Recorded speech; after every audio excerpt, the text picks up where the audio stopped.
रात के ठीक 12 बज चुके थे। कॉलेज पूरा अंधेरे में डूबा हुआ था।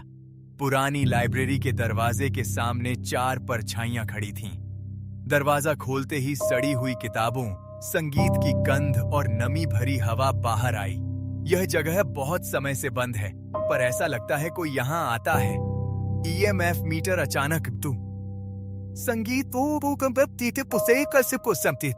तेज आवाज करने लगा। टिक टिक टिक सर, ये तो अभी शुरू हुआ है। हाँ, और यह सिर्फ शुरुआत है। कॉलेज के सीनियर्स नए स्टूडेंट्स को समझा रहे थे। एक नियम याद रखना, 3rd फ्लोर वाली लाइब्रेरी के पास मत जाना। दिन में भी नहीं और रात में तो भूल करना। क्यों? वहां कोई है, ना कोई नोटिस, ना कोई चेतावनी बोर्ड, बस डर भूमा जो हो के हर साल पिछली बैच से अगली को सौंप दिया जाता था। कुछ लड़कियों ने एक दूसरे का हाथ कसकर पकड़ लिया। सबके चेहरों पर बस डर का भाव था, पर उसी भीड़ में अभय सबको देख रहा था। वह डरा नहीं, बस सोच रहा था। अभय की आंखों में संगीत, वो चमक थी जो डर से नहीं, जिज्ञासा से पैदा होती है। अगर सच में वहां कुछ है तो आज तक किसी ने पता क्यों नहीं लगाया? क्योंकि लोग डरते हैं। अभय डरने की वजह से सवाल नहीं करते, पर डर से सच तो नहीं बदल जाता सिमरन। अभय ऐसा नहीं था कि उसे डर लगता ही नहीं, वो बचपन से ही डर को संगीत जानता था।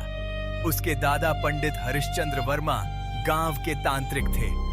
रात में अभय उनके पास बैठा कहानियां सुनता रहता। हर परछाई भूत नहीं होती और हर डर झूठ नहीं। अभय ने गांव की औरतों को झाड़ फूंक के बाद सांस लेते देखा था। कई लोगों को उसके दादाजी ने बचाया था, लेकिन वक्त के साथ दादाजी चले गए और कहानियां बस कहानियां बन गईं। पर अभय के लिए वो सब अब भी सवाल थी। कुछ दिन बाद कॉलेज कैंटीन में 4 दोस्त बैठे थे। यार, उस लाइब्रेरी की बात मत छेड़, वरना रात को नींद नहीं आएगी। सीनियर्स बेवकूफ नहीं होते अभय, कुछ तो हुआ होगा। हाँ, कुछ हुआ होगा, इसीलिए तो जानना जरूरी है। और अगर सच में कुछ हुआ तो हम जानेंगे और उस पर यकीन कर लेंगे। पर कम से कम हमें सच्चाई तो पता चलेगी। लेकिन वो तीनों अब भी डरे हुए थे। तब अभय ने अपने बचपन की बातें बतानी शुरू की। मेरे दादा तांत्रिक थे। उन्होंने मुझे सिखाया था, डर से पहले समझ जरूरी है। पर अगर वो आत्मा हुई तो भी वो वहां किसी वजह से रुकी होगी। संगीत टूटे, कोई अधूरी बात, कोई अधूरा सच। धीरे धीरे तीनों का डर सवालों में बदलने लगा। अगर हम सिर्फ देखने जाएं तो दिन में नहीं, रात में ही जाना होगा, क्योंकि दिन में हमें वहां कोई देख सकता है और हम प्रिंसिपल और टीचर्स की परमिशन लेकर जाएंगे। और वहीं उन्होंने सच पता लगाने का फैसला किया। अगले दिन चारों सीधे कॉलेज के प्रशासनिक भवन पहुंचे। वहां दीवारों पर बीते वर्षों की तस्वीरें, कमरे में कॉलेज के प्रिंसिपल डॉक्टर शर्मा और 2 सीनियर टीचर्स बैठे थे। हाँ बोलिए, क्या बात है? सर, हम 3rd फ्लोर वाली लाइब्रेरी के बारे में बात करना चाहते हैं। वही लाइब्रेरी? सर, कॉलेज में पहले से डर फैला हुआ है। हर साल सीनियर्स नए स्टूडेंट्स को डराते हैं। अगर हम सच जान ले तो शायद कोई हल निकल सके, या यह भी पता चल सके कि वहां सच में कुछ है भी या नहीं। तुम लोग यहाँ पढ़ने आए हो, रास्ते से खोजने नहीं। लेकिन सर, अगर वहां सच में कुछ हुआ है, बस उस जगह को छेड़ना पूरे कॉलेज के लिए खतरा है। डर फैलेगा, पढ़ाई प्रभावित होगी और जवाब हमें देना पड़ेगा। सर, डर पहले से है, बस अनजान है। अगर वजह पता चल जाए तो शायद सब ठीक हो जाए। नहीं अभय, कुछ सवालों के जवाब नहीं होते हैं।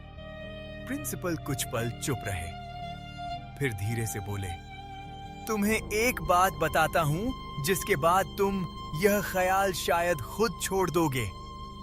करीब 12 साल पहले एक जूनियर लाइब्रेरियन था, शेखर। शेखर को रात की शिफ्ट मिली थी।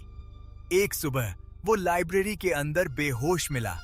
आंखें खुली थीं, पर बोल नहीं पा रहा था। फिर रात को जब वो लाइब्रेरी में अकेला था, किसी ने उसका नाम लेकर बुलाया। चारों की सांसें थोड़ी तेज हो गईं। इस हादसे के कुछ ही हफ्तों बाद उसने नौकरी छोड़ दी। कहता था कि वह मुझे पढ़ते हुए देखती रहती है। उस दिन के बाद से लाइब्रेरी बंद कर दी गई है। पितो, तुम चारों को मैं आखिरी बार कह रहा हूं कि इससे दूर रहो, वरना अनुशासनात्मक कार्रवाई होगी। चारों चुपचाप कमरे से बाहर निकले। अब क्या? अब हम वो करेंगे जो हमें करना है। अगर कॉलेज मना कर रहा है तो सच्चाई चुपके से सामने लाई जाएगी।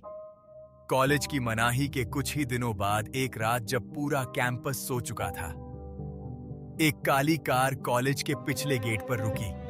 कार से उतरे डॉक्टर सिद्धार्थ मेहता। लाइब्रेरी यहीं है?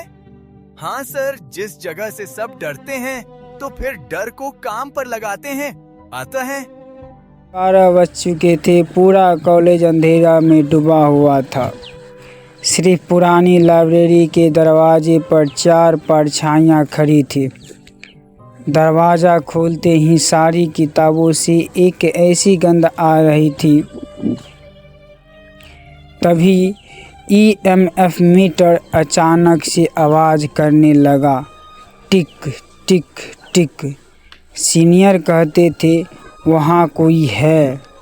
और उसी रात अभय ने तय किया कि डर से नहीं, सच से पर्दा उठाना है। तो चलिए इस कहानी को सुनते हैं।